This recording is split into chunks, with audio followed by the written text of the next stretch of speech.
Fala, galera. Vamos para mais um conteúdo aqui de recursos humanos. Vamos deixar o negócio todo preparado, tudo bonitinho. Por quê?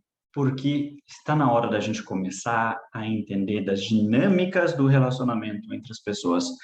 E como profissionais de recursos humanos, a gente pode ali ajudar a empresa a crescer, entendendo por que que alguns BOs acontecem. Beleza? Aqui eu vou falar nem tanto pela parte de perfis comportamentais, nem nada, porque eu sei que é bastante relevante em cima disso, tem muito conteúdo em cima disso, inclusive recomendo que vocês pesquisem, caso vocês não tenham pesquisado mais. Eu vou falar muito da experiência da Unimble em observar equipes mais produtivas, equipes menos produtivas e como que alguns detalhes culturais das equipes provocaram isso. De onde que a gente pode observar algumas relações de causa, algumas relações de efeito, algumas correlações entre um fenômeno e outro que podem não ter bolhufas a ver, beleza? E como que a gente pode observar isso e tratar isso rotineiramente para que todos tenham um ambiente melhor de trabalho. Perfeito? Então vamos lá. Vamos para o nosso famosinho mapa mental, sim? Onde nós vamos avaliar o seguinte. Primeiro de tudo, independente daquilo que nós queiramos, que nós provoquemos, que nós busquemos, toda empresa, toda equipe, todo grupo tem uma cultura instalada. E essa cultura é a soma das piadas, é a soma das dos comportamentos, dos históricos, das habilidades, das demandas dessas pessoas e do dia a dia, certo? Quais são ali os hábitos das pessoas, quais são as correlações entre as pessoas. Uma equipe que tem uma galera ali que é um casal, vai ter um comportamento, uma equipe que não tem ninguém que é casal ali dentro vai ter outro comportamento, a galera que sabe beber junto vai ter um comportamento, a galera que não tem ninguém que beba junto é outro comportamento. E aqui, nós precisamos entender que essas coisas todas acontecem em uma equipe presencial e online também. Online também acontece. Por exemplo, se no dia a dia do trabalho a gente fala da roupa da pessoa, quando a gente está num ambiente remoto, provavelmente a gente vai falar dos animais de estimação dessa pessoa. A gente vai posicionar de outra forma. Então, nós somos e temos essa parte muito clara de que a cultura ela é a soma dessas características dessas pessoas, para o bem e para o mal. Acontece também que essa cultura ela é viva, ela é mutável ao longo do tempo. Também algumas pessoas chamam que isso é um negócio fluido, né? Ele vai flutuando conforme as pessoas interagem. Agora aconteceu um fenômeno X, está todo mundo fazendo piada daquele fenômeno X, e tu chega no trabalho, o pessoal aumenta com novas piadas, interage com as piadas anteriores, e o negócio flui ainda mais ao longo do tempo. Beleza? Ok. Essa cultura é instalada e nós sabemos, dentro dessa cultura, quais são os agentes dessa cultura, quais são os agentes externos, que tipo de piada, que local que vem, que tipo de meme, que tipo de situação, qual que é a zoeira, se alguém viajou, se não viajou, quais são as coisas que mudaram essa cultura e vão mudando essa cultura ao longo do tempo de fontes externas, e quais são alguns aspectos dessas culturas de fontes internas. Por exemplo, nós sabemos sempre, se eu pegar e falar aqui, eu sei que você é capaz de observar o CPF da pessoa que trabalhou, com quem você trabalhou, que fazia isso, tá? Mas nós temos sempre a pessoa que puxa todo mundo mais para um lado de produção, tem a pessoa que puxa todo mundo mais para um lado de seriedade, de firmeza, tem aquela pessoa que puxa muito mais as pessoas para o lado do relacionamento, do contato, da interação entre as pessoas, tá? Não estou falando só no momento de chamar todo mundo para um cafezinho, não. Estou falando de aspectos gerais da interação. Tem a pessoa da zoeira, tá? E pode ser que ela atrapalhe, pode ser que ela consiga trabalhar bem de uma forma leve, os outros não, ou pode ser que ela seja a cola que mantém todo mundo unido, certo? E tem a tiazinha do café, que é a tiazinha do café, a tiazinha da limpeza, que são sempre as salvadoras da pátria, as pessoas mais importantes da empresa inteira, a gente sabe disso, tá? Tem todos esses agentes que promovem e trazem a sua cultura. A pessoa que faz mais piada, a pessoa que gera mais conflito, que gera mais treta, e às vezes até é bom, dependendo da forma como essa pessoa faz, mas vai lá, tem, tá? A pessoa que é mais sonhadora, a pessoa que corre, tem cada pessoa, ela é um agente de transformação desse ambiente. Nós conseguimos perceber minimamente quem são essas pessoas, tá? E aí, ao avaliarmos esses agentes, nós sabemos também quais são as suas diferenças, nós sabemos quais são as suas relações, que a gente sabe que pessoas com comportamento similar, por exemplo, com relação ao esporte, tendem a conversar e estar mais próximos. Pessoas com uma interação mais relacionada a um tipo de trabalho, elas tendem a estar mais próximas, tendem a estar mais próximas para falar daquele trabalho. Então, características similares geram grupos similares, mesmo que tenha várias panelinhas, ou as panelinhas tenham intersecções entre si. Tudo normal aqui dentro, beleza? O detalhe é que a cultura instalada sempre é diferente da cultura desejada. De novo, para o bem e para o mal, por vezes a cultura instalada é ainda melhor do que vocês esperavam. Porém, nós precisamos sempre reforçar a cultura instalada. A gente já falou disso sobre a parte de cultura nos vídeos anteriores, beleza? A gente precisa sempre reforçar a cultura instalada? Não, precisa reforçar a cultura desejada. Com quais são os critérios e comportamentos que a gente espera, certo? Um dos termos que se tem muito em startup, você pode pegar vários exemplos na internet sobre isso, são os códigos de cultura, que substitui, de certa forma, aquela missão, visão e valores, principalmente a parte de valores da empresa, porque o código de cultura, ele sempre é bem mais detalhado, ele é bem mais descrito, ele é muito mais humano, enquanto valores é mais genérico e tal. Coloca ali a ética. A gente precisa que as pessoas que dentro tenham ética. Ok. A ética das pessoas são iguais? Não. Então, como é que você vai garantir que tem ética? Não sei. Pare de fazer pergunta difícil. Por aí, tá? Então, a gente vai instalar essa cultura desejada, a gente vai falar sobre esse código de cultura, nós vamos reforçar, nós vamos revisar constantemente, nós vamos falar disso com frequência e nós vamos, sim, cobrar as pessoas com base nesse código de cultura. Se a pessoa fez algo fora daquilo ali, a gente vai trazer essa pessoa e vai conversar com ela sobre isso. Sempre comparando. Por quê? Você só pode cobrar isso se a pessoa é capaz de lembrar dessa situação.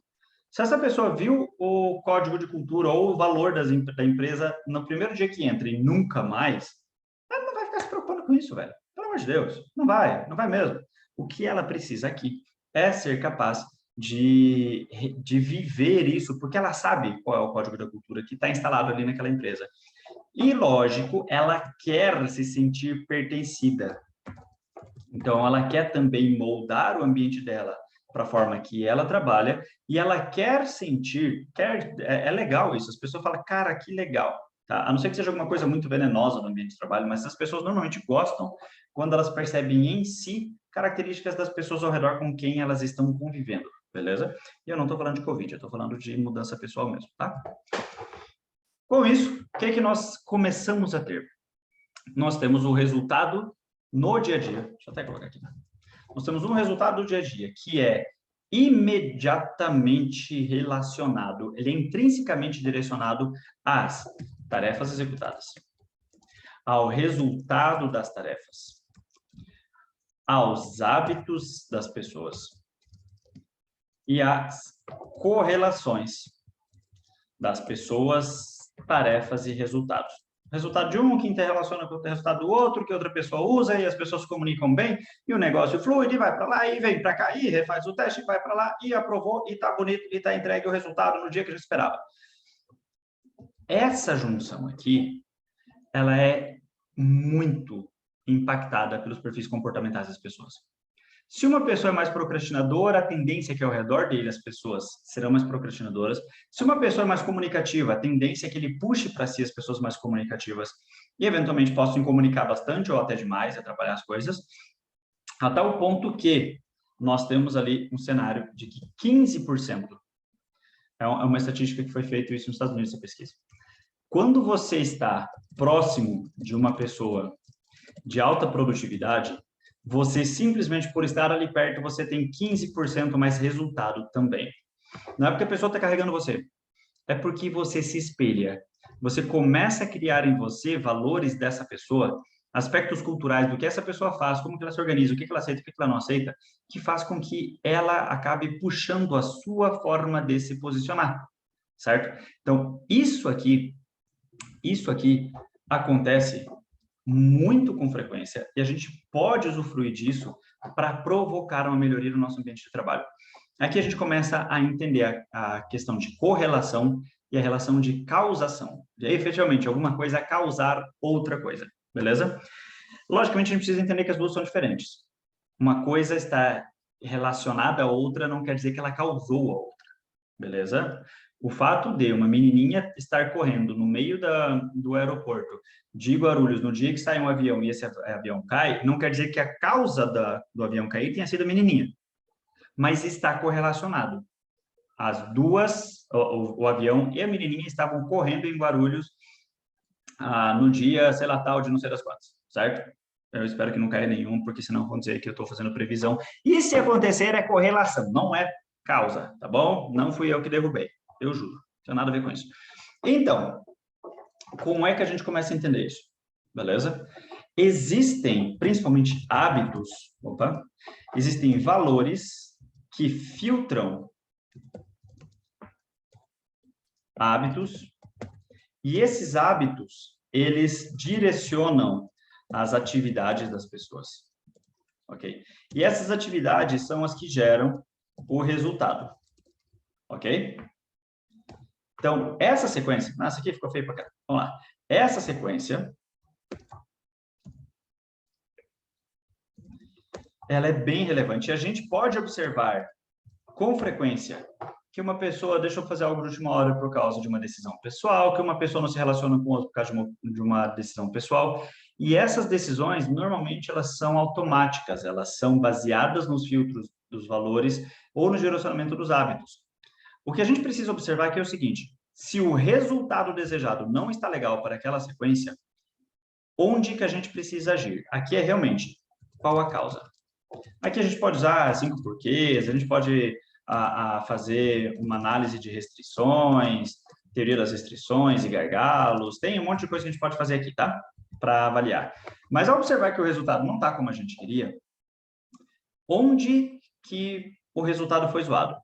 A atividade ser mal feita, um problema técnico, um problema técnico, a gente precisa treinar a pessoa.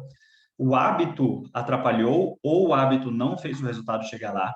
Então, a pessoa precisa, sim, aprender mais sobre si, se organizar e, eventualmente, olhar o ambiente, caso o problema desse hábito tenha sido fortalecido pelo ambiente. Ou essa pessoa tem valores que estão indo totalmente contrários ao ritmo de resultado e ao volume de resultado que nós normalmente trabalhamos, perfeito? Então, ao termos isso, a gente precisa mesmo avaliar onde que teve o problema e como é que a gente vai agir. Aqui é diferente, por exemplo, quando a pessoa tem um hábito de procrastinar pela manhã antes das 10, certo? É hábito dela. É pela parte dela, é por um valor que ela tem de que ela imagina que as pessoas são mais ativas de tarde para noite, ela enrola de manhã, digamos que seja, certo? É um hábito dela, um hábito que ela colocou por qualquer motivo. Essa é a causa dela não ter entregue um bom resultado. Além disso aqui, estar já todo zoado nessa situação, tem uma correlação. Tem uma correlação de que temos algumas outras atividades do meio que somam nessa situação. No caso da situação da pessoa que procrastina pela manhã, ao longo da manhã, das 8 horas até umas 10, as pessoas vão chegando em momentos separados nesta empresa, X, qualquer.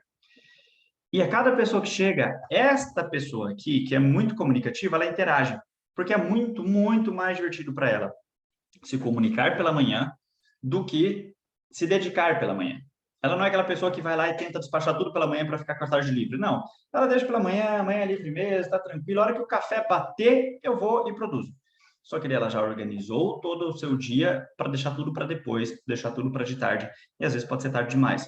Então, tem correlação dos horários da chegada, tem correlação aos horários de café, tem correlação ao fato de que essa pessoa está muito próxima da térmica de café e qualquer interrupção a pessoa distrai porque ela é viciada em café.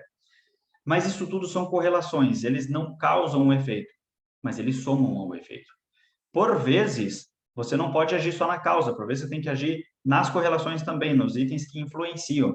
Por quê? O hábito de procrastinar é dessa pessoa, você vai ter que agir com ela, beleza? Mas este momento de café, que deveria ser de, sei lá, 15, 20 minutos e tal, do pessoal lá trabalhando de forma consciente, vai lá, toma um café, conversa, relaxa, volta e trabalha, tem vezes que está levando 3 horas, com todo mundo parado. Isso tem correlação com o hábito dessa pessoa, mas ele também é danoso. essa correlação, esse item, essa atividade cultural das pessoas que interfere no trabalho também está sendo danosa. E aqui você não tem que pegar e falar, galera, a partir de agora, 15 minutos de café para todo mundo, que negócio. Cara, pelo amor de Deus, não estamos mais em 1908, tá? Mas você precisa chegar e dar uma juntada assim, todo mundo falando, galera, seguinte, nós tivemos tantas atividades que nós colocamos ao longo dessa semana que a gente não bateu o resultado. E nós podemos precisar, a gente consegue conferir que a cada manhã foi normalmente 2 a 3 horas por pessoa, destinada somente aqui nessa interação na bagunça do café. Nós não queremos proibir essa bagunça do café, é legal, é criativo, é bacana. A gente precisa chegar numa solução para isso. Qual que é o caminho? E aí, talvez alguém fale que, cara, realmente, é falta de noção nossa, a gente precisa resolver isso. Ou talvez alguém fale que, se a gente conseguir fazer isso com ferramenta, com outro método, com outro processo, e a gente bater essas metas e passar elas, a gente pode manter esse horário do café prolongado? E aí vai depender de como é o padrão da cultura desejada para a empresa. Se é mais controle, se é menos controle, como é que você quer. Eu sei de um caso onde a pessoa falou, sim, podem. Na verdade, o pedido nesse caso era outro cenário. Tá? Olha lá, cultura instalada de novo. É uma empresa de design, se não me engano. Se eu não me engano, era isso. E uma empresa nos Estados Unidos, não, na Inglaterra, próxima de uma região com praia que ninguém conseguia surfar porque estava todo mundo trabalhando de manhã até de noite. A pessoa foi lá, falou com o chefe, né? Falou, chefe, a gente queria sair mais cedo para poder surfar, né, velho? Você está perto da praia aqui, cara. E aí, logicamente que eu quero isso, mas eu também não quero perder meu salário, porque eu tenho um conta para pagar, né, velho? E aí, ao invés do chefe pegar e falar, serviço, ele pegou e falou o seguinte, tá, vocês têm 6 meses.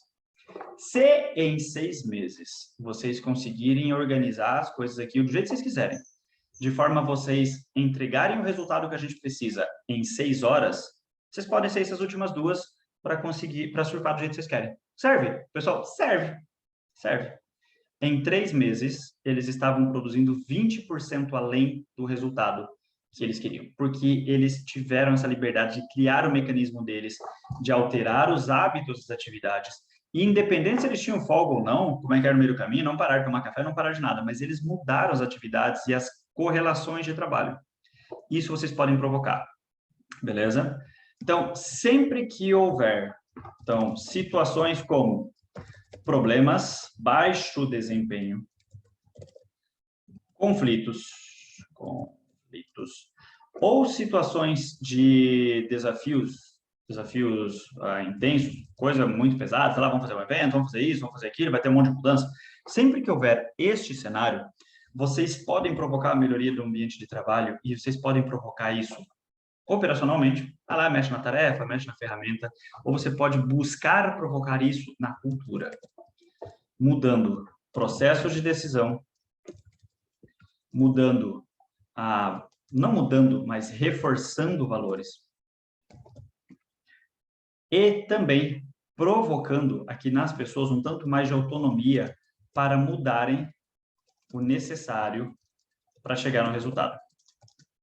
Aqui você pode atacar tanto as causas das situações ou itens correlacionados, itens que não causam, mas impactam e geram o resultado que a gente está esperando.